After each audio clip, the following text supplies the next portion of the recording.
سید قاسم اشرف عالمگیر میاں کے کون، نورانی میاں، فلاں میاں کے کون.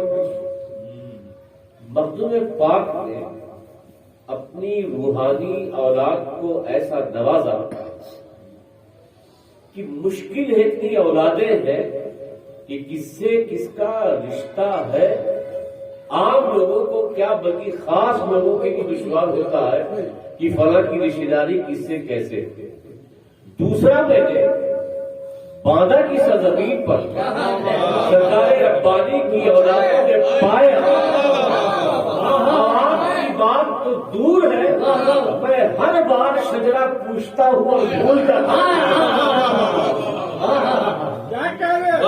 حضرت اشرف ربانی کون، امجد ربانی کون، احمد ربانی کون اور خسرو ربانی کون، فلاں ربانی کون، اتنے ربانی ہیں. در حقیقت یہ ربانی فیض ربانی ہے.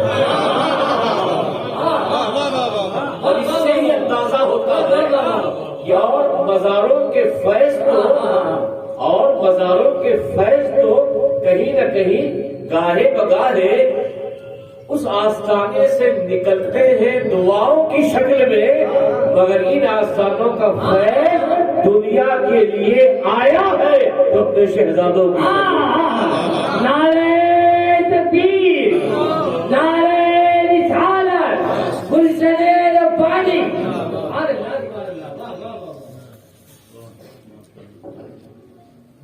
بہرحال کیونکہ سبھی شاعر ہیں، خطیب ہیں، اپنے اپنے علاقے کے، دو جگہ تقریر کرنی بڑی مشکل ہوتی ہے. جی کسی مدرسے میں طلبا ہو، جیسے ہی آپ تقریر شروع کریں گے تو فوراً ان کا دماغ آپ کی تقریر پر نہیں بلکہ اس کتاب پہ چلا جاتا ہے کہ حقانی سے بول رہا ہے، دورانی سے بول رہا ہے، اقبالی سے بول رہا ہے، کیا ہو رہا ہے. اور جب کسی خانوادے کے بیچ میں بولا جائے جی تو یہ فلاں کی تقریر بول رہا ہے، فلاں کی تقریر بول رہا ہے، کس کی تقریر بول رہا ہے. بہرحال یہ سب اولاد ہے مولا علی کی. قسم خدا کی، کوئی کتنا بڑا عالم ہو جائے، کوئی وقت کا علامۃ الدہر ہو جائے، وہ علم کا پہاڑ ہو جائے، مگر اولاد علی کے کسی ایک بچے کے سامنے بھی وہ ٹھہر نہیں سکتا. اس لیے علم کی خیرات شہر مدینہ سے باب علم کے ذریعے دنیا کو ملی ہے، تو پہلے وہ خیرات حسن کو ملی، حسین کو ملی، ان کی اولادوں کو ملی، ان کے صدقے سے علی کے غلاموں کو ملی.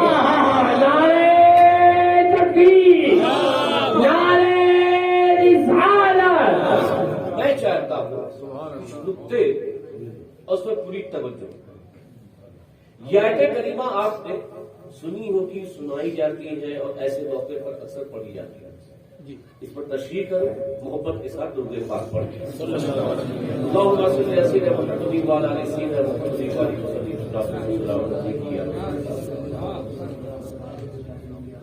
حضرت پوری توجہ. لفظی قل اے محبوب آپ فرما مانگتا، محبوب آپ ہے، میں تم سے کچھ نہیں مانگتا اور میں تم سے کیوں مانگوں. لا اسألکم علیہ ہے، میں تم سے کچھ نہیں مانگتا اور میں تم سے مانگوں کیوں. ابو بکر تم سے مانگوں گا، عمر عثمان و علی تم سے مانگوں گا، صحابہ کی جماعت میں تم سے مانگوں گا، اپنے غلاموں اپنے جانشینوں سے مانگوں گا، اگر مانگنا ہوگا مجھے تو اپنے رب ہے اپنے پروردگار سے مانگوں گا۔ میں تم سے کیوں مانگوں؟ میں اپنے غلاموں سے کیوں مانگوں؟ میں اپنے غلاموں سے سوال کیوں کروں؟ ارے جس کو جو بھی ملا ہے اسے تو میرے در سے ملا۔ یہ غلام تو غلام انبیاء کو جو نبوت ملی، رسولوں کو جو رسالت ملی، وہ بھی رسالت اور نبوت میرے ہی گھر سے تو ملی ہے، تو میں مانگوں سے کیوں؟ میں تم سے کچھ نہیں مانگتا۔ ابو بکر، تمہیں جو صداقت ملی ہے میرے در سے ملی، عمر تمہیں عدالت جو ملی ہے میرے در سے ملی، عثمان تمہیں جو سخاوت ملی ہے میرے در سے ملی، علی تمہیں جو شجاعت ملی ہے، ولایت ملی ہے، یہ میرے در سے ملی۔ ساری دنیا کو جو کچھ بھی ملا ہے وہ مصطفیٰ کے کرم سے، مصطفیٰ کے در سے ملا۔ تو جس کے در سے ساری دنیا کھاتی ہو، کیا وہ کبھی کسی سے کہے گا تم مجھے دے دو؟ لا سبکم، لا سبکم، میں تم سے کچھ نہیں مانگتا۔ رگو آپ کہہ دیجئے میں تم سے کچھ نہیں مانگتا۔ اور میں مانگوں یہ تو میری ڈیوٹی کے خلاف ہے۔ یاد رکھیں، نبوت اور رسالت ایک منصب ہے، تبلیغ نبی اور رسول کی ڈیوٹی ہے، اور اس ڈیوٹی کی اجرت رب کی بارگاہ ہے۔ یہ تفصیل میں نہیں جاؤں، نبوت رسالت یہ ڈیوٹی ہے، یہ ان کے فرائض میں سے نماز، روزہ، حج، زکات کی تبلیغ کرنا یہ نبی کی ذمہ داری ہے۔ بندہ گمراہ ہو راہ راست پہ لانا یہ نبی کا کام ہے۔ کوئی جہنم کے دہانے پہ کھڑا ہو گیا، اسے جنتی بنانا یہ نبی کی فرائض میں سے ایک ہے۔ تو جب نبی کی ڈیوٹی ہے تبلیغ کرنا، اور نبی کی اس ڈیوٹی کا اجر کس کی بارگاہ میں ہے؟ بولیے، اللہ کی بارگاہ میں۔ تو جب میری تبلیغ کی اجرت اللہ کی بارگاہ میں ہے، لا اسألکم، میں تم سے کچھ نہیں ہوا۔ اس لیے کہ ایک اور مثال دے رہا ہوں، اگر آپ کے علاقے میں کوئی تھانے دار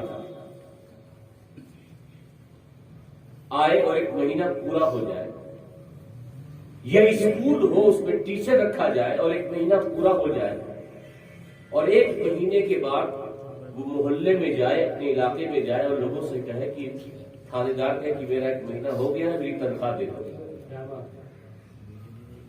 تھانے دار آئے، کوئی ٹیچر آئے اور کہے ایک مہینہ میرا پورا ہو گیا، آپ لوگ میری تنخواہ دے دو، آپ دو گے؟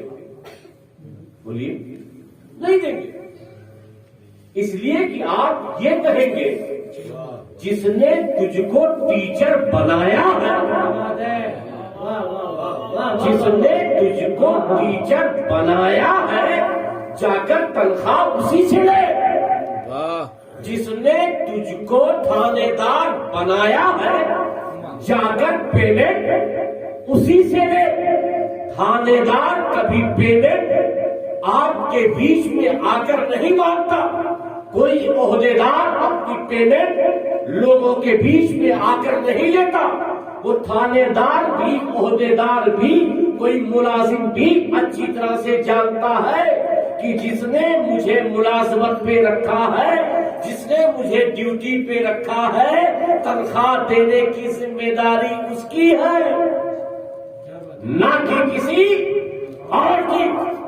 بلا تمثیل و تشبیہ اللہ نے انبیاء بنائے، اللہ نے نبیوں کی جماعت کو زمین پر بھیجا ہدایت کے لیے۔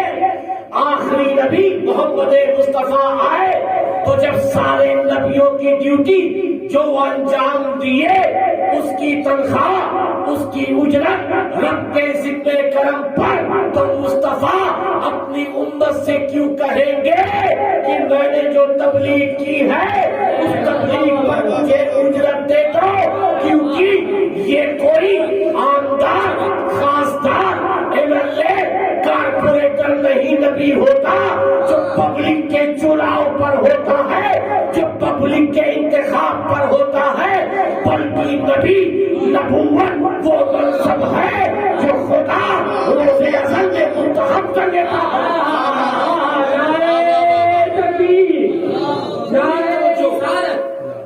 جس پوائنٹ کی طرف آپ کو لانا چاہتا ہوں، پوری توجہ۔ اب جب رب نے بنایا، رب نے رکھا، رب نے ڈیوٹی طے کی، لا سلکو، میں تم سے کچھ نہیں مانگتا۔ اور یہ بھی مسئلہ سن لو تم، جب میرے غلاموں کو یہ حق نہیں کہ وہ نماز پڑھائے، قرآن کی تعلیم دے، تو اس پر اجرت لے۔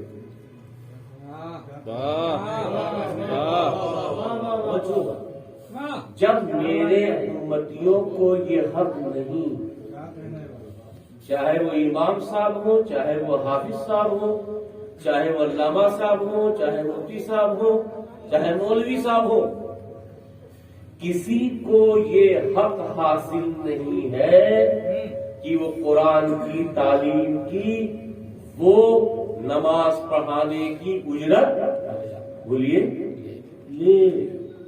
یہ جائز نہیں۔ آپ کو مسئلہ پتا تھا؟ بولیے۔ ارے عوام بولے پتا تھا؟ ارے پتا ہوتا تو اب تک مسجد کے اماموں کو جو 8,000 10,000 دیتے ہو وہ بھی نہیں دیتے۔ مسئلہ آپ کو پتہ ہی نہیں تھا، مسئلہ یہی ہے کہ امام کا تنخواہ لینا جائز، سن لیجیے مسئلہ، امام کا تنخواہ لینا جائز امامت کی، قرآن پڑھانے والے کو اجرت لینا جائز نہیں قرآن کو پڑھانے کی۔ تو آپ کہیں گے بھیا تو یہ تنخواہ کیوں دیتے ہیں؟ تنخواہ امامت کی نہیں دیتے، تنخواہ نماز پڑھانے کی نہیں دیتے، تنخواہ قرآن پڑھانے کی نہیں دیتے۔ یہ جو تنخواہ دیتے ہیں امام صاحب جو اپنا وقت دیتے ہیں، اس وقت کی اجرت آپ دیتے ہیں، کیونکہ تبلیغ دین یہ ڈیوٹی ہے،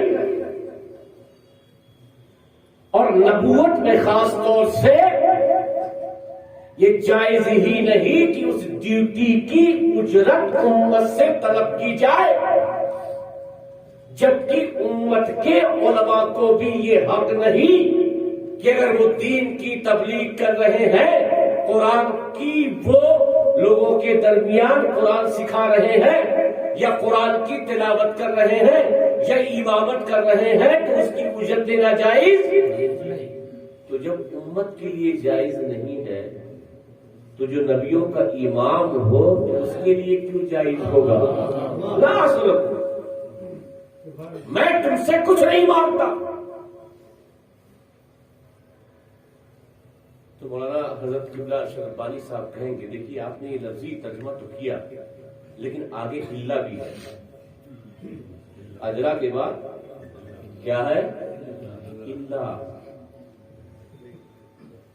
الا المبتدأ فی القرب، اور جب الا آئے گا یہ حرف استثناء ہے تو نفی پہلے ہے اور بعد میں ایک حکم ہے، تو یہ جو دونوں ملیں گے مستثنیٰ مل ہو تو معنی یہ نہیں ہوگا کہ میں نہیں مانگتا، معنی یہ ہوگا کہ میں تم سے مانگتا ہوں۔ معنی کیا ہوگا؟ میں تم سے مانتا ہوں. سوال یہ ہے، اب توجہ، وہ نبی کیسے دین کی تبلیغ کی اجرت طلب کر سکتا ہے امت سے، جبکہ باقی انبیاء نے اپنی تبلیغ کی اجرت اپنے رب کی بارگاہ میں رکھی؟ امتیوں کو یہ حق نہیں کہ وہ دین کی تبلیغ کی اجرت کا مطالبہ کرے. تو امام الانبیاء کیسے دین کی اجرت کا تبلیغ کا مطالبہ کرتے، اور وہ بھی رب ان سے کہے کہ آپ نے جو تبلیغ کی ہے اس سے اجرت مانگیے، اس کا معاوضہ مانگیے، اس کی قیمت مانگیے، جبکہ اس کی قیمت کس کی بارگاہ میں ہے؟ اللہ کی بارگاہ. بولیے اللہ کی بارگاہ. یہاں پر دھوکہ ہوا ہے، دھوکہ. اللہ نے، پوری توجہ، اللہ نے اپنے نبی کے ذریعے تبلیغ دین کی اجرت کا مطالبہ نہیں کیا. توجہ، اپنے نبی کے ذریعے تبلیغ دین کی اجرت کا مطالبہ نہیں کیا، کیونکہ تبلیغ دین علیہ میں ضمیر کا مرجع یہ تبلیغ نہیں ہے، بلکہ علیہ میں ضمیر کا مرجع شفاعت ہے. شفاعت کیا ہے؟ کیا ہے؟ بولیے کیا ہے؟ اور شفاعت یہ انبیاء کی ڈیوٹی نہیں.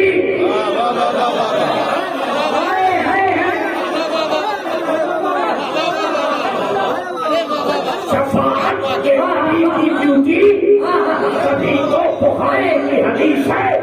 یہ امت آدم کے پاس جائے گی تو کہے گی نوح کے پاس جاؤ، نوح کے پاس جائے گی تو کہے گی سلیمان کے پاس جاؤ، سلیمان کے پاس جائے گی تو کہے گی ابراہیم کے پاس جاؤ، ابراہیم کے پاس جائے گی تو کہے گی موسیٰ کے پاس جاؤ، موسیٰ کہے گی بابا ادھر کوئی معاملہ نہیں، جاؤ عیسیٰ کے پاس جاؤ، عیسیٰ کے پاس جائے گی محمد مصطفیٰ کے پاس بھیجیں گے.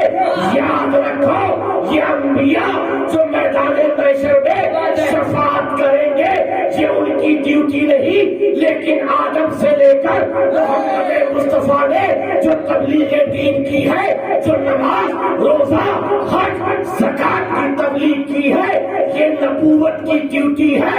اس کی کوئی اجرت امت سے مطالبہ نہیں کیا جا سکتا، بلکہ خدا یہ کہہ رہا ہے کہ میرے نبی اپنے امتیوں سے یہ کہہ دیجئے کہ اگر یہ امتی میدان محشر میں شفاعت چاہتے ہیں،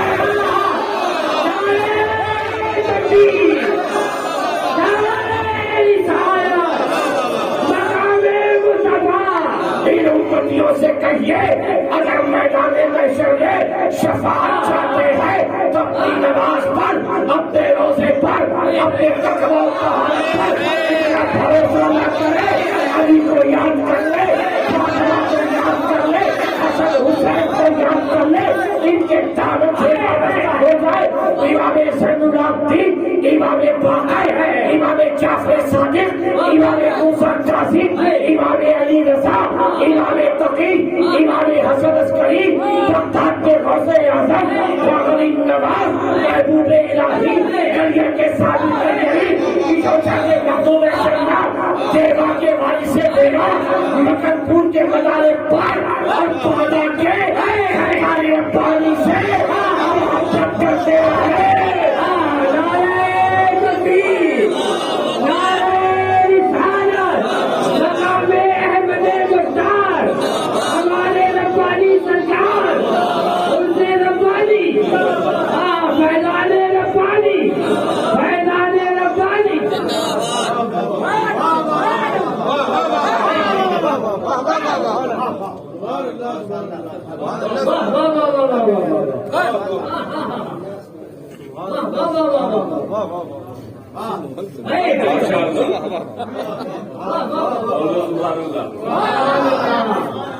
ان سے محبت کرو،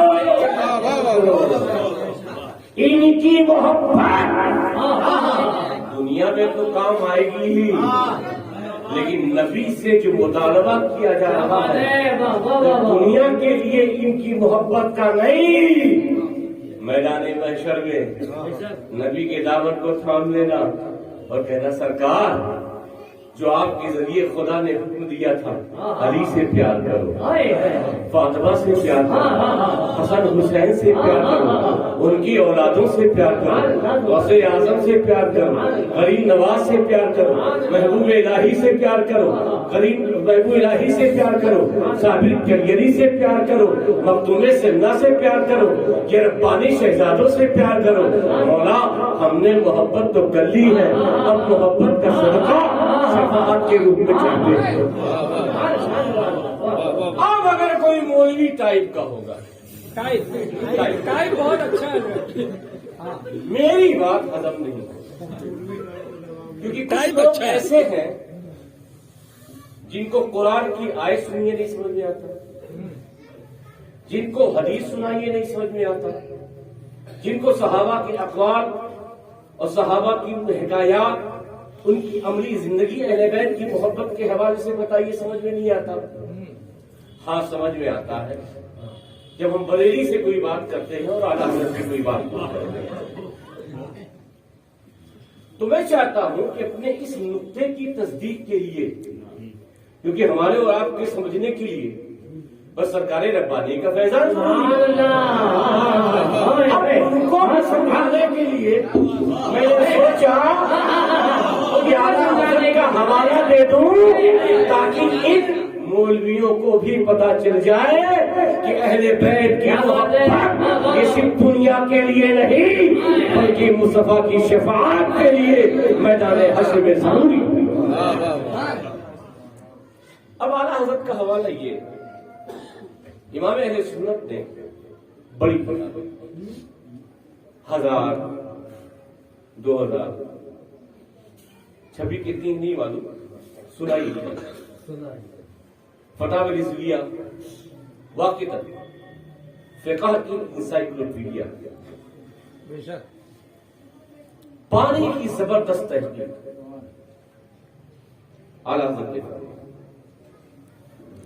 ہزاروں سینکڑوں ان سلجھے ہوئے مسائل کو سلجھا دیا، ہدایت کی بخشش، فتاوی افریقہ اور بہت سے چھوٹے بڑے مسائل، عقائد پر، مناظرے پر، فقہ پر، میراث پر، ہر جہت اور ہر ٹاپک پر اعلیٰ حضرت ہے۔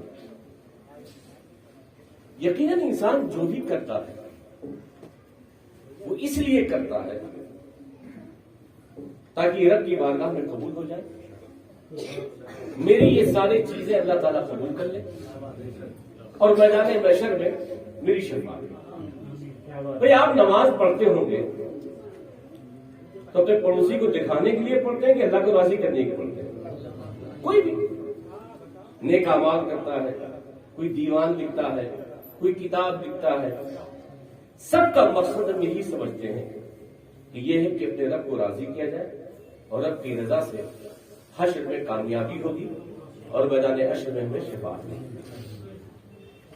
اعلیٰ حضرت نے فتاوی رضویہ، فتاوی افریقہ، ہزاروں کتابیں، پانی کی نفیس تحقیق، بڑی بڑی کتابیں، لیکن جب بات شفاعت کی آئی،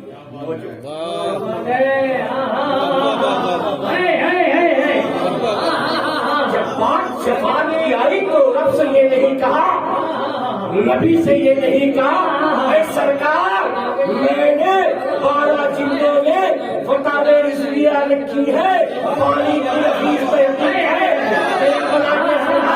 میں نے ان کو جواب دیا ہے، خانے رسول کا منہ بند کر دیا ہے۔ یہ اعلیٰ حضرت نے اپنی تحقیق کو مصطفیٰ کی بارگاہ میں پیش نہیں کیا بلکہ چاہے بیٹھے یہ کتابیں ضرور ہیں، یہ تقویٰ و طہارت، یہ علمی تمام چیزیں اپنی جہاں ضرور ہے، مگر شفاعت کے لیے احمد رضا نہ فتاوی رضویہ ضروری، نہ مناظرے کی کتابیں ضروری، نہ یہ اصول کی کتابیں ضروری، نہ یہ فقہ کی کتابیں ضروری، نہ یہ منطق کی کتابیں ضروری، نہ یہ فلسفہ کی کتابیں ضروری، بلکہ پکار اٹھے تیری سرکار میں، تیری سرکار میں لاتا ہے رضا اس کو شفیع، تیری سرکار میں لاتا ہے رضا اس کو شفیع، جو میرا غوث ہے اللہ بیٹا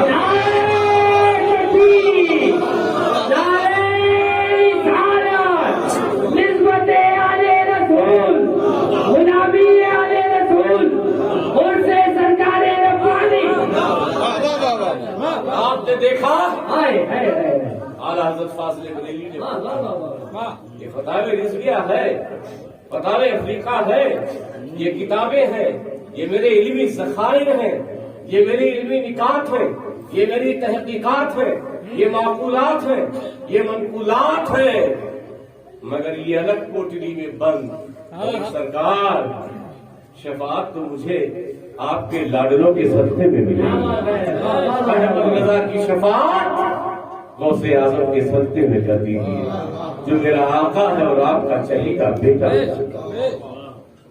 اللہ اسلکم علی اجرا، اے محبوب میں آپ سے کچھ طلب نہیں کرتا، فرما دیجیے محبوب آپ تم لوگوں سے کچھ طلب نہیں کرتا سوائے اس بات کی میری قرابت دار کی محبت۔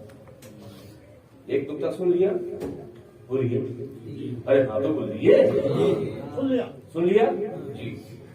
دوسرا نکتہ اسی آئے گا، میں تم سے نہیں، یعنی میری قرابت دار سے محبت کرو۔ میں نے جو تبلیغ دی ہے اس کے عوض میں میرے رشتے داروں سے محبت، میری ضروریت سے محبت، میرے خاندان والوں سے محبت۔ یہ اجرت ہے کیا جو ہم سے مطالبہ کیا جا رہا ہے؟ اجرت دے، معاوضہ دے۔ نبی نے جو تبلیغ کی ہے وہ معاوضہ ہے کیا؟ کیا قیمت ہے جو اس بات پر آمادہ کیا جا رہا ہے کہ گھر والوں سے محبت کی جائے؟ اس بات کو سمجھنے کے لیے نوٹ بندی کو یاد کر لیجیے۔ یاد ہے نوٹ بندی؟ نوٹ بندی یاد ہے؟ کب ہوئی تھی؟ ایک سال؟ 3 سال کورونا کو ہو گئے۔ 2016 کا درد آپ کو نہیں یاد ہوگی کیونکہ اتنا پیسہ ہے جتنے تھپی لگا کر کے بنڈل میں نوٹ جمع کیے تھے ان کو مودی جی کا درد آج بھی یاد ہے۔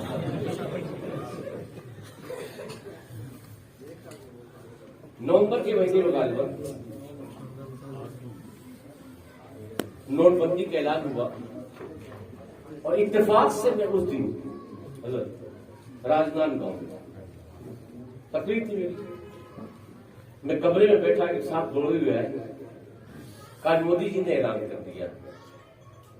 میں نے کہا ہمیشہ کرتے رہتے، کہا نہیں آج عجیب اعلان کیا۔ میں نے کہا کیا؟ کہا یہ جو 500,000 کی نوٹ ہے وہ ختم ہو جائے گی 31 دسمبر تک، اور کوئی بات نہیں، کسی کوئی ترکیب بتائی ہوگی؟ ہاں ترکیب بتائی یہ ہے کہ لوگ بینک میں ڈاک خانے میں جمع کر لیں، ورنہ یہ نوٹیں ردی ٹوکری کی طرح ہو۔ کوئی بات نہیں، کون سی خبر ہے جو تم گھبرائے ہوئے؟ کوئی پریشان والی بات تو کوئی نہیں ہے، ٹھیک ہے نوٹ ہے جمع کر دیں گے، دوسری نوٹ لے لیں گے۔ کہا نہیں حضرت آپ نہیں سمجھے۔ میں نے کہا میں نہیں سمجھا۔ کہا نہیں حضرت بہت بڑی پرابلم ہے۔ میرا پرابلم کیا ہے؟ تو پرابلم یہ ہے حضرت میرے پاس بہت بلیک منی ہے. توجہ، میرے پاس کیا ہے؟ بلیک. میں نے کہا ایک منی دکھا دو، ایک روپیہ دکھا دو. یہ بلیک منی کیا ہوتا ہے؟ آپ بھی مولانا لوگ کوئی بات سمجھ نہیں پاتے، پیر صاحب لوگ. ارے میں نے کہا سمجھاؤ نا، کیا بلیک منی کچھ الگ ہوتی ہے؟ وائٹ منی کچھ الگ ہوتی ہے؟ کیا اس میں گاندھی جی چشمہ نہیں لگاتے؟ کیا اس میں گاندھی جی چشمہ لگاتے ہیں؟ کیا فرق ہے؟ کچھ تو بتاؤ گے. حضرت فرق ہے. فرق یہ ہے کہ جو رقم ہم نے یا جو انکم ہم نے انکم ٹیکس کے بغیر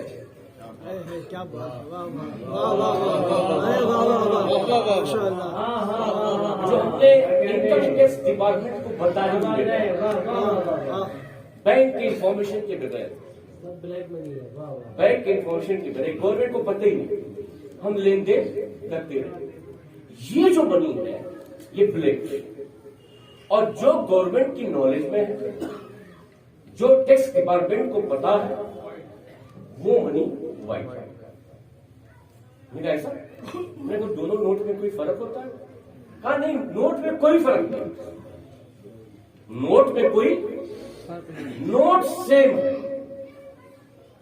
فرق صرف اس بات پر ہے کہ ٹیکس جمع کی ہوئی نوٹ ہے، گورنمنٹ کو بتائی ہوئی نوٹ ہے، یا بغیر بتائی ہوئی نوٹ ہے. اگر گورنمنٹ کو انفارم کر دیا، انکم ٹیکس ڈپارٹمنٹ کو بتا دیا، اب وہی نوٹ 100 روپے کی کیا ہوگی؟ کیا ہوگی؟ وائٹ. اور اگر اس پر ٹیکس جمع نہیں کیا تو یہ کیا ہوگی؟ پھر سے پوچھیے، ٹیکس جمع کیا تو کیا ہوگی؟ نہیں جمع کیا تو. اب بلا تفصیل و تشریح میں نے کہا بھائی تو اپنے نوٹ کا مسئلہ اپنے پاس رکھ. مجھے اہل بیت کا مسئلہ سمجھ میں آ گیا.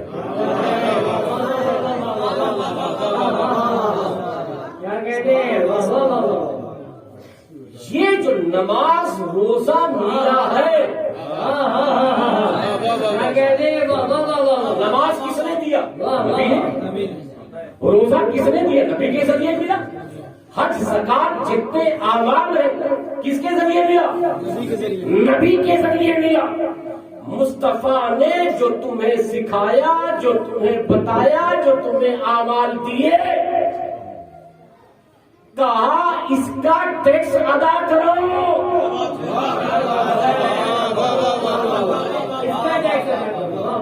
یہ تبلیغ دین میں جو نماز ہے، روزہ ہے، حج ہے، زکات ہے، نیک اعمال ہے، امر بالمعروف ہے، نہی عن المنکر ہے، اس کا کیا ادا کرو؟ اس کا کیا ادا کرو؟ ہم نے پوچھا کیا نماز کا بھی ٹیکس ہے؟ کیا روزے کا بھی ٹیکس ہے؟ کیا حج کا بھی ٹیکس ہے؟ کیا زکات دینے کا بھی ٹیکس ہے؟ مصطفیٰ نے کہا ہاں ہاں، تم دنیا میں آئے ہو، جیسے دنیا میں ایک نظام ٹیکس کا رکھا گیا ہے، دین میں بھی ایک نظام ہے.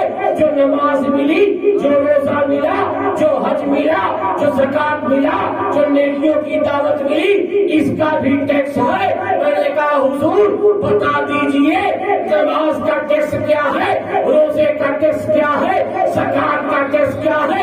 مصطفیٰ نے کہا کوئی اور چیز نہیں، علی سے پیار کرو، جنت سے پیار کرو، میری اولاد سے پیار کرو، میری ذریت سے پیار کرو، میرے خاندان سے محبت کرتے رہو. میرے خاندان کی محبت یہ نماز کا ٹیکس، روزے کا ٹیکس، حج کا ٹیکس، زکات کا ٹیکس، ہمارے سارے اعمال خیر کا ٹیکس. نعرہ تکبیر، نعرہ رسالت، محبت آل رسول، ان سے سرکار ربانی. اب نماز پڑھنے سے پہلے ایک بات ضرور دیکھ لینا، فجر والی نماز کا ٹیکس ادا کیا کہ نہیں؟ فجر والی نماز کا ٹیکس ادا کیا کہ نہیں؟ نماز کا ٹیکس کیا ہے؟ اہل بیت کی. نماز کا ٹیکس کیا ہے؟ اہل بیت کی. اگر ٹیکس ادا کیا نماز وائٹ، نماز، روزہ، زکات، حج، اور اگر ٹیکس ادا نہیں کیا تو نماز تو ویسے ہی ہوگی، ایسے ہی نماز ہوگی، ایسے ہی ہاتھ باندھو گے، سورہ فاتحہ ادھر، سورہ فاتحہ ادھر، دوسری صورتیں ادھر بھی، دوسری صورتیں ادھر بھی، رکوع ادھر، قیام ادھر، سجدہ ادھر، سجدہ ادھر، مگر نماز ایک جیسے ہونے سے کیا فائدہ؟ نوٹ بھی تو ایک جیسی تھی، ایک نوٹ جو انکم ٹیکس ڈپارٹمنٹ کو بتایا وائٹ ہو گئی، ایسے ہی نماز وائٹ کرنا چاہتے ہو پہلے ویسے پیار کرو، ربانی سے محبت کرو، ان کی اولادوں سے محبت کرو، ان کی محبت تمہاری نماز کا ٹیکس ہے، روزے کا ٹیکس ہے، ہمارے خیر کچھ کہنے گے یہ مسئلہ تو ہمیں بہت سے لوگ ہیں کہاں ٹیکس اس دیتے ہیں، چھپاتے ہیں، لیکن کچھ لوگ ہیں فارمیلٹی تو ادا ہی کرتے ہیں، سی اے کے پاس جاتے ہیں۔ مودی جی نے موقع دیا تھا 31 دسمبر تک، ٹائم دیا تھا، ایسا نہیں 31 دسمبر تک سدھر جاؤ، واپس کر لو نہیں تو بیکار ہو جائے گا۔ اور کچھ لوگوں کے لیے جو این آر آئی تھے ان کو مارچ تک کا ٹائم دیا کہ آپ مارچ 2017 تک بھی اگر چینج کر لیں گے، ورنہ اس کے بعد لکھو نوٹ بیکار، اس کے بعد کیا ہوگا؟ نوٹ بولیے، یہ ان سے ربانی آپ کو دعوت دے رہا ہے۔ اے نماز پڑھنے والوں، اے روزہ رکھنے والوں، اے زکات دینے والوں، اے عمرہ کرنے والوں، اے نیکیوں پہ نیکیاں کرنے والوں، ابھی تک اگر تمہارے دل میں اہل بیت کی محبت نہیں ہے، سرکار ربانی سے محبت نہیں ہے، ان کے شہزادوں سے محبت نہیں ہے، علی کی اولادوں سے محبت نہیں ہے، ابھی موقع ہے کہ ان سے محبت کرو تاکہ تمہاری نمازیں، تمہارے اعمال خیر، اعمال صالحہ وائٹ ہو جائے۔ یہ دنیا چند دنوں کی ہے، جب میدان محشر میں پہنچو گے تو اعمال کا کچھ نہیں ہوگا، سب ردی ٹوکری میں ڈال دیے جائیں گے۔ اللہ صلی اجرا الا الموت تابع۔ اور ایک بات اور،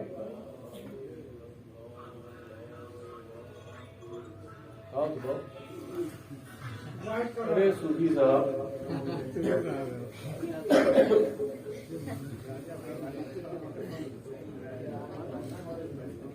حضرت آپ کو ابھی نجف گئے تھے، پاسپورٹ بنوائے تھے کہ بغیر پاسپورٹ؟ ضروری ہے؟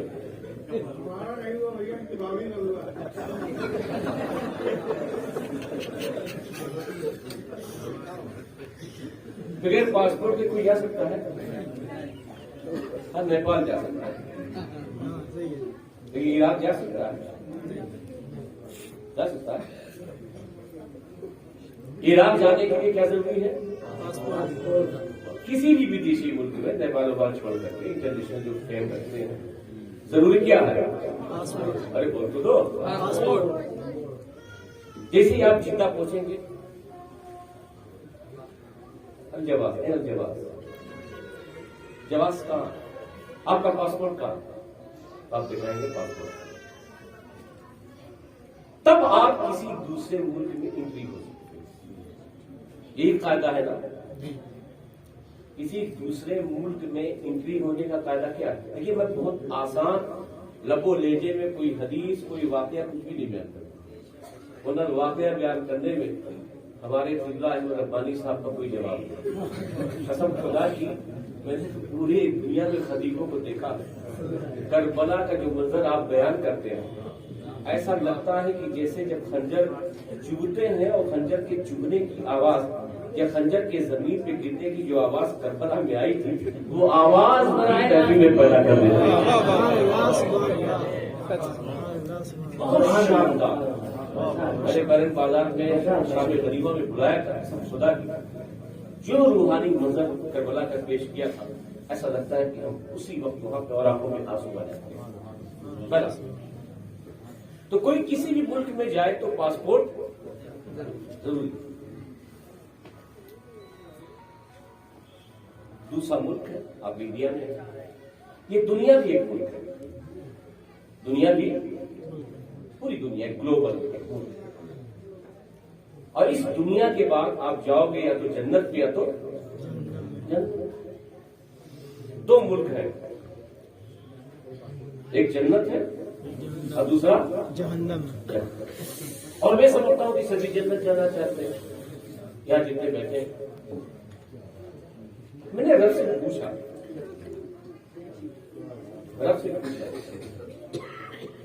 دنیا کا دستور تو یہ ہے کہ جب ہم کسی دوسرے ملک میں جاتے ہیں تو ہمیں پاسپورٹ کی ضرورت ہے. کس کی ضرورت ہوتی ہے؟ پاسپورٹ کی. تو یہ تو نے جنت بنائی ہے وہاں جانے کے لیے بھی کوئی پاسپورٹ وغیرہ ضروری ہے.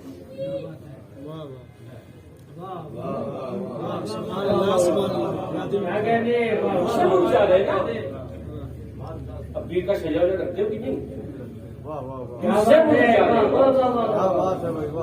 تو رب سے پوچھنے وہاں کا قاعدہ اور قانون کیا ہے. انٹرنیشنل طور پہ تو ہمیں قاعدہ قانون معلوم ہے. ایک پاسپورٹ بنانے کی ضرورت ہے, اس کو بولتے ہیں جواز. تو رب نے کہا کہ مجھ سے کیوں پوچھتا ہے, میں نے جنت بنا دی ہے مگر جنت کا مالک اپنے حبیب کو.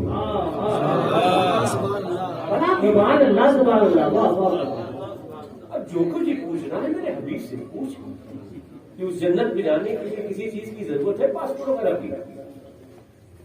میں نے رسول کی بات کرنا اس کی اللہ کے رسول اللہ کے نبی آپ بتائیے کہ دنیا کا نظام تو ایسے ہی ہے. آپ کے پاس بھی کوئی ایسا سسٹم نظام ہے کہ جنت میں جانے کے لیے پاسپورٹ کی ضرورت؟ ہاں ہے. کہا جنت میں بھی جانے کے لیے پاسپورٹ کمپلسری.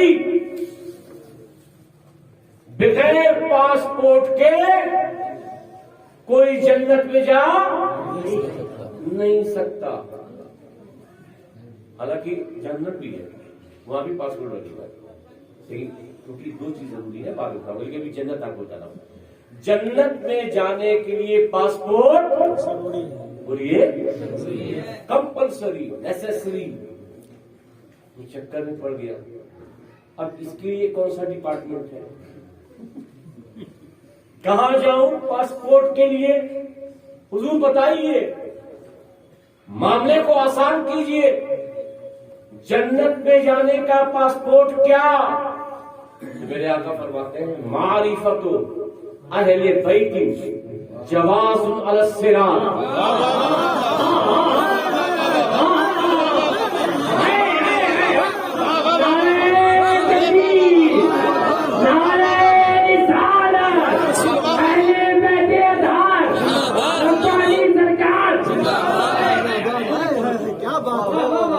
یہاں پہ سرکار نے یہ ہے محبت و اہل بیت. محبت و اہل معرفت و اہل بیت جواز علی الصراط. اور جواز کے معنی ہوتا ہے پاسپورٹ.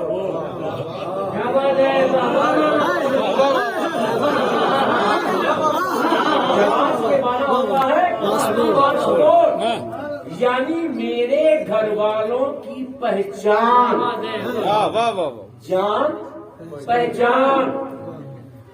سرکار ربانی ہے, مخدوم ربانی ہے, علامہ خورشید ربانی ہے, احمد ربانی ہے, یہ کیا کہتے ہیں ارشد ربانی ہے, احمد ربانی کی پہچان. تعلق تھوڑا سا یہی در حقیقت جنت میں جانے کا پاسپورٹ کیا ہے؟ پاسپورٹ. بولیے نا پاسپورٹ. سبحان اللہ سبحان اللہ. پھر میرا دماغ چکر آیا, میں نے کہا پاسپورٹ سے ہی کوئی تھوڑی جاتا ہے. پاسپورٹ ہے اور چلے جاؤ تھوڑا سعودیہ جاؤ گے؟ جا پاؤ گے؟ بولو نہیں جا پائیں گے۔ پاسپورٹ ہونے کے باوجود بھی آپ دوسرے ملک نہیں جا سکتے جب تک اس ملک کے لوگ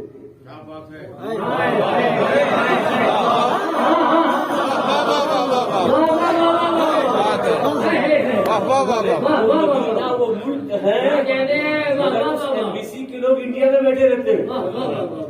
آپ کو اگر جدہ کا سعودیہ کا ویزا لینا ہے تو سعودیہ نہیں جانا پڑتا، کہاں بیٹھا رہتے ہیں؟ بمبئی میں، دلی میں ان کی ایمبیسیز ہوتی ہیں۔ تو آپ کو اگر سعودیہ جانا ہے، امریکہ جانا ہے، انگلینڈ جانا ہے تو آپ کو اسی ملک کے لوگوں سے وہاں کا ویزا لینا۔ حضور سے کہا حضور پاسپورٹ تو تیار ہو گیا۔ ہم حضرت علامہ ارشد ربانی کو جانتے ہیں، احمد ربانی کو جانتے ہیں، ملاقات کرتے ہیں ارشد ربانی کو، سب سے ہوتی ملاقات، سب کو جانتے ہیں، امام اعظم کو جانتے ہیں، امام حسین کو جانتے ہیں، پاسپورٹ تیار ہے۔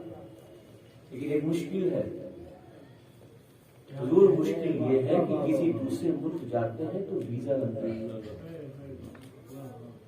تو کیا جنت میں جانے کے لیے بھی کوئی ویزا ہے؟ کیا جنت میں بھی جانے کے لیے کوئی ویزا؟ ہاں ضروری ہے۔ بغیر ویزے کے تو پاسپورٹ اگر بن گیا تو پھر بھی تم جنت میں نہیں آؤ گے جب تک اس پر ویزا نہ لگے۔ تو میں نے کہا ویزا کیا؟ تو مصطفیٰ فرماتے ہیں لا یجوز علی الصراط الا من کتب علی ابن ابی طالب علی الجواز۔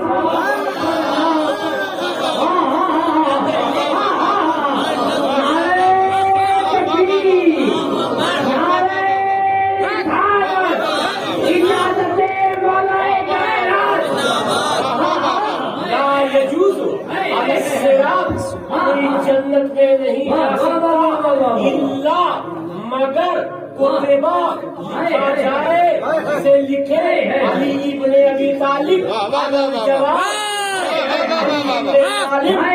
پاسپورٹ کے اوپر مہر نہ لگا دے، لگا دے، کوئی جنت سے جا نہیں سکتا۔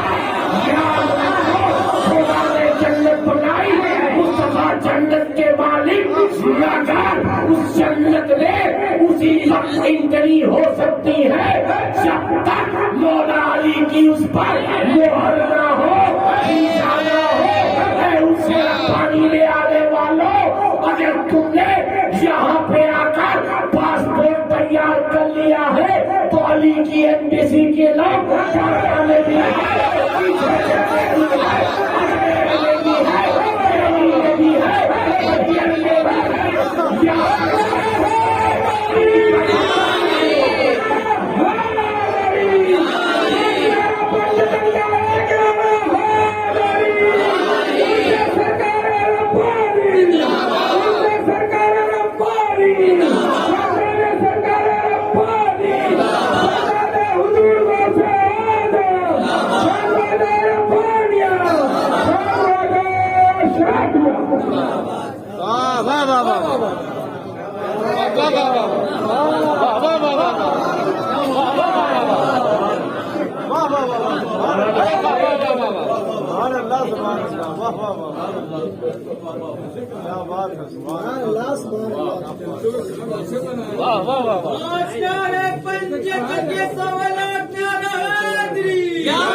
جان پہچان کافی نہیں ہے، پاسپورٹ بن جانا کافی نہیں، کیونکہ بہت سے ملتے ہیں ان کو بھی ایسے پیسے محبت بہت محبت ہے، لیکن جب بات علی کا شیعہ ہو گیا، راضی ہو گیا، جب دیکھو علی علی۔ اس کا جواب حضرت مقبول پاک جب محمد آباد گوہنا میں آپ نے مولا علی کی تعریف میں کچھ زیادہ لکھ دیا، مفتی مولانا جٹ گئے، زیادہ لکھ دیا الحاصل تو سید خان تھے اس وقت وہاں کے علاقے کے، جب کچھ کرامتیں دیکھی اور سارے علماء بیٹھے، کہا کہ آپ جواب دیجیے، آپ نے علی کی تعریف پیش کی. تو سید خان نے کہا کہ اگر اجازت ہو تو میں اس کا جواب دوں. کہا اجازت ہے، توجہ ہے جی. کہا اجازت ہے. کہا تعریف کس نے کی؟ کسی غلام نے کی یا بیٹے نے کی؟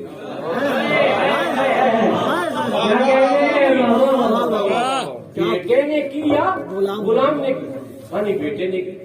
کہا بیٹے کو یہ حق ہے کہ اپنے ماں باپ کو سب سے اچھا جانے اور سب سے زیادہ تعریف کرے. ارے میرا چچا کتنا اچھا ہو مگر سب سے زیادہ تعریف میں اپنے ابا کی کروں. میرے پڑوس سے مفتی صاحب کتنے اچھے ہوں مگر سب سے زیادہ تعریف میں کس کی کروں گا؟ کرو گے اپنے ابا کی. کمی بھی ہوگی تو چھپا لو گے، میرے ابا بڑے نیک، بڑے اچھے، بڑے شریف. ابھی جب تم اپنے ابا کی تعریف اتنی کرتے ہو تو جو مولا علی ہو، وہ شجاعت کا پیکر ہو، صبر کا پیکر ہو، دنیا جس سے خیرات، جس کے در کی لیٹی ہو، اس کی تعریف ارے اس منبر پر مائک کے سامنے کرنا یہ چھوٹی بات ہے. قسم خدا کی اگر میسم کی طرح کی تعریف سارے نبی کے گھر والے علی زادے میسم کی طرح پھانسی کے تختے پہ کھڑے ہو کر یہ علی کی صدائیں بلائیں. نعرہ تکبیر، نعرہ رسالت، نعرہ حیدری، نعرہ حیدری. علی تو ہمارے خون میں ہے، اس سے جدا نہیں کر سکتے. علی علی کرتے رہیں گے، علی کو یاد کرتے رہیں گے. یہ مولائے کائنات دنیا کو جو خیرات ملی ہے وہ علی کی طرف سے. اور آخری بات، یہ درد بھری بات ہے، درد بھری بات. آج کل تو پیر صاحب کا مرتبہ اور مقام کا اندازہ زندگی میں نہیں لگایا جاتا، مرنے کے بعد لگایا جاتا. مرنے کے بعد کیسے؟ ارے پیر صاحب کے جنازے میں تو 50,000 کا مجمع، کوئی 1 لاکھ اور کوئی تو 3 کروڑ بھی بات کر جاتا ہے. یہ جو مبالغہ آرائی چلتی ہے، اس مبالغہ آرائی کے پیچھے اپنے پیر کے مقام و مرتبے کو بتانا کہ کتنا عظیم میرا پیر، اس کے پیچھے کوئی اور مقصد نہیں. اگر جھوٹ بھی بولا جا رہا تو پیر ہی کی محبت ہے، پیر کے مقام کو بتانا، پیر کی عظمت کو بتانا. دیکھو ہمارے پیر صاحب کتنے بڑے تھے، کتنی شہرت تھی، کتنے عظیم تھے. حالانکہ میں نے جبل پور میں ارجو پہلوان کو بھی مرتے ہوئے دیکھا.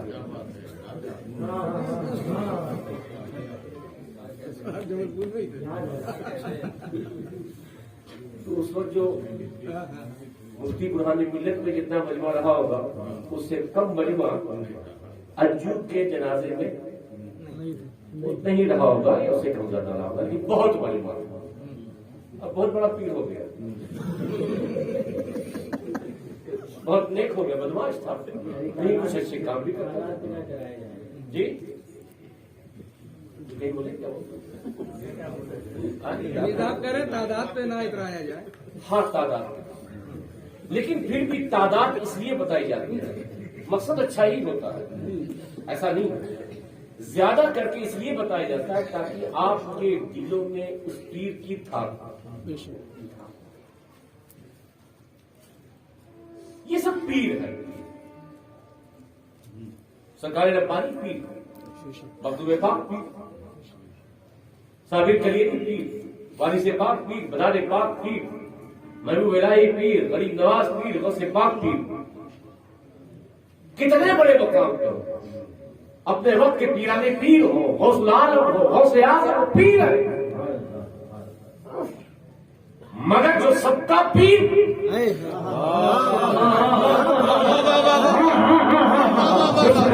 پانی کا کنویں سے نواز غوث اعظم کا پیر وہ کوئی اور ساتھ نہیں، جو کلندروں کا پیر، جو گولائیوں کا پیر، ولیوں کا پیر، قطبوں کا پیر، جو شیوخ کا پیر، سارے پیروں کا پیر وہ کوئی اور نہیں، فاتح خیبر کے بابا کی ذات پاک ہے۔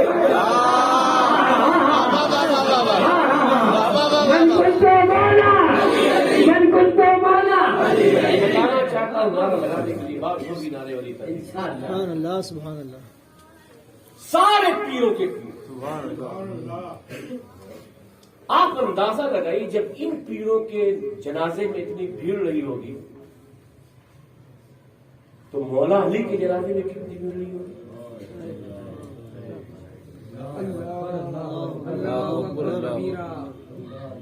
اندازہ تو یہی لگایا جاتا تھا مرنے کے بعد پیر صاحب کتنے بڑے، 1 کروڑ 2 کروڑ 50 لاکھ 3 لاکھ 1 لاکھ 50 لاکھ۔ بہت اچھا۔ تو میں نے کہا کہ ذرا علی کے بارے میں پتا کریں، مولا کے بارے میں پتا کریں۔ جب تک حیات تھے مصطفیٰ کے فرمان قرآن کی 300 سے زائد آیات بتا رہی کہ علی کا مقام کیا، علی کا مرتبہ کیا، لیکن ہم مریدوں کو بھی بتانے کے لیے گوشہ باقی رہ گیا تھا کہ آپ کے انتقال اور آپ کی شہادت کے بعد کتنا بڑا مجمع۔ اچھا آپ میں سے کوئی بتائے کتنا مجمع رہا ہوگا، کوئی بتا سکتا؟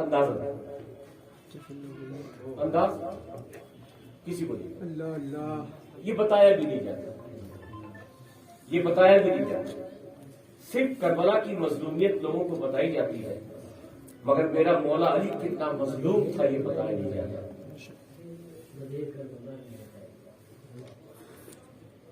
صرف 4 لوگ، کتنے؟ 4 رات کے اندھیرے میں وقت کا خلیفہ راشد ہے، خلیفہ راشد ہے، امیر المومنین ہے، داماد پیغمبر ہے، جو مصطفیٰ کے علم کا وارث ہے۔ ساری دنیا ادھر ہے جدھر حق ہے، آپ ادھر جدھر حق ہے، ادھر ہے جدھر، بولیے نا، آپ کدھر ہیں؟ جدھر حق ہے۔ سرکار ربانی کدھر تھے؟ جدھر۔ یہ اولیاء کرام کدھر تھے؟ جدھر۔ غوث اعظم کدھر تھے؟ جدھر۔ یہ محدثین کدھر تھے؟ جدھر۔ یہ علماء کدھر؟ جدھر۔ یہ مفسرین کدھر؟ جدھر۔ یہ محققین کدھر؟ جدھر۔ یہ مجددین کدھر؟ جدھر۔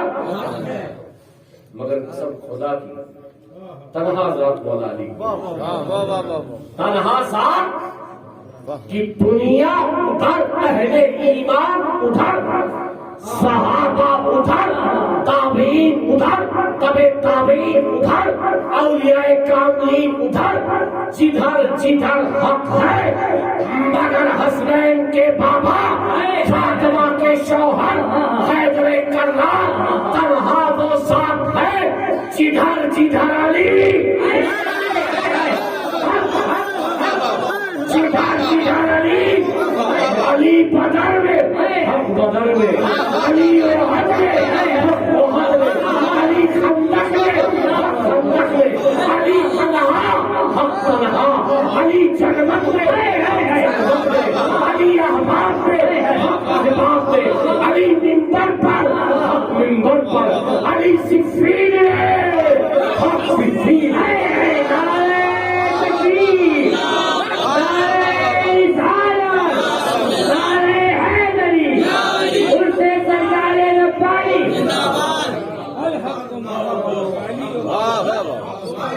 علی جدھر ادھر حق ہے، ادھر حق۔ صفین میں بیٹھے تو علی حق کے ساتھ، اور ایسا ساتھ تھا. ایک بات بتاؤ, ایک نقطہ یاد آ گیا. حضرت اجازت ہے؟ دیکھیے قرآن نے کہا میں دو بھاری چیزیں چھوڑ کے جاتا ہوں. ٹھیک ہے, میں تشریح میں نہیں جاؤں گا. اہل بیت اور قرآن یہ دونوں جدا نہیں. قرآن اور اہل بیت جدا جدا. آئیے ہم دکھاتے ہیں صفین میں. علی اہل بیت, علی اہل بیت. قرآن کہا, قرآن سامنے نیزے پر, مگر دیکھ رہا ہے علی کی طرف. کیسا ساتھ دونوں کا دیکھیے, جدا نہیں اور حق ادا. علی ادھر مخالف کی طرف نیزے پہ قرآن.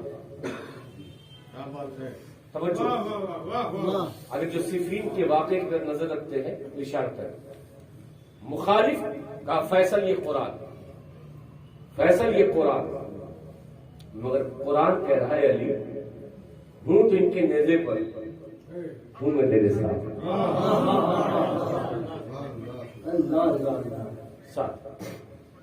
قرآن نیزے پر, قرآن نیزے پر جنگ صفین میں, کربلا میں وہی ساتھ تو حسین نے بتایا کہ قرآن تو صفین میں نیزے پر تھا اور علی کو دیکھ رہا تھا. تو بعد شہادت اے قرآن ہمارا تیرا ساتھ ایسا ہے کہ میں بھی نیزے پہ کھڑے ہوں گا اور قرآن کی تلاوت کرتا رہوں گا. نعرے تکبیر, نعرے رسالت, محافظ قرآن. حق علی کے ساتھ, حق علی کے ساتھ. مگر ظلم یہ کہ 4 آدمی جنازہ لے جانے والے 200 سال تک.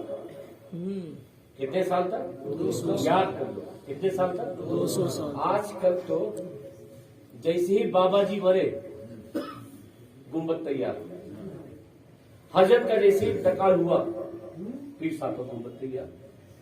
مزار کا پتہ ہوگا, مگر جو سارے پیروں کا پیر ہو, جو جانے رسول ہو, 200 سال تک. کتنے سال تک؟ 200 سال. اس امت کو پتا ہی نہیں تھا کہ علی کی مزار کہاں ہے. یہ بتایا جاتا ہے, بولو بولو, بتایا جاتا ہے.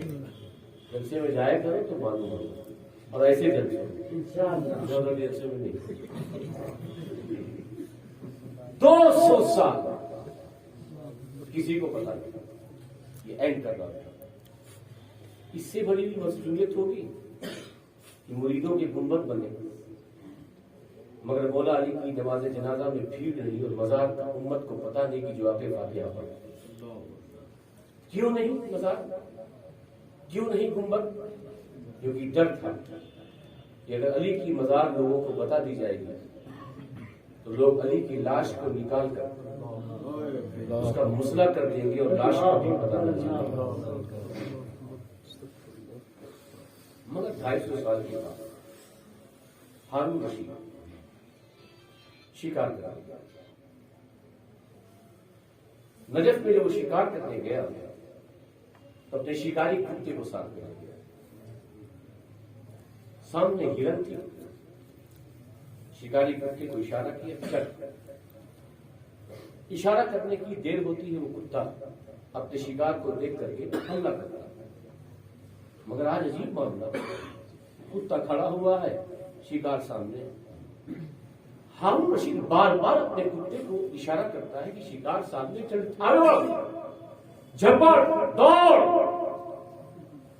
مگر کتا ہلنے کا نام ہی نہیں لے رہا. مایوس ہو کر کے قریب میں گاؤں تھا, وہاں گیا.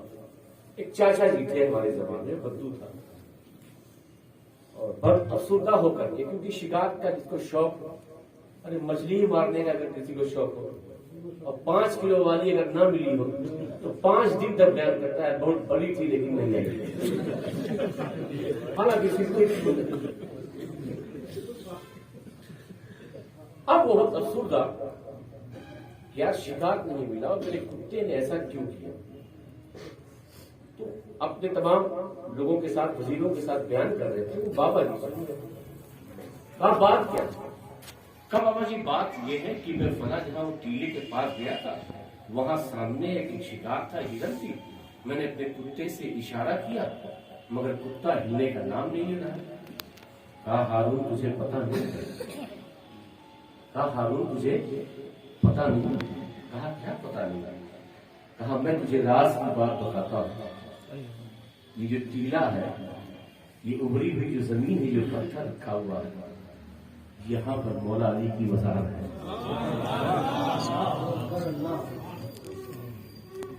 مولا علی کی مزار اسی لیے ہارون رشید انہیں کے بغل میں تھے، آپ کو نظر کرنا، مولا علی کی مزار۔ اچھا اسی لیے تیرا کتا اس شکار پہ حملہ نہیں کر رہا۔ اے سرکار ربانی کے چاہنے والوں، مسئلہ ہمارا حل ہو گیا، ہمارا حل جو علی کے دائرے میں آ جاتا ہے۔